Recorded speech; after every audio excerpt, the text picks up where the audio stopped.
ما تيجوا كده اخدكم جولة معايا في شارع تحت الرابع.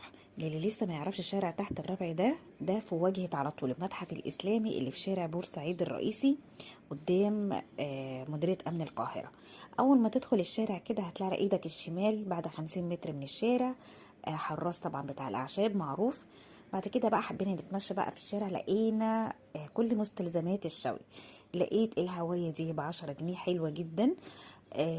والشوايه الصغيره دي ب300 جنيه. الحديد بتاعها متين.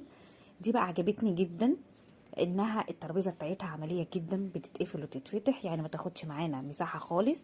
وفي نفس الوقت الشوايه بتاعتها كبيره تاخد حاجات كتير، والشبكه بتاعتها برضو متينه، يعني حلوه جدا وعلى سعرها ده. طبعا اللساغ بتاعت الكفته دي الستة ب25 جنيه، اسعارهم حلوه جدا. نيجي بقى للشوايه اللي انتوا شايفينها دي، يعني لو عندك روف او جاردن بتبقى حلوه قوي دي.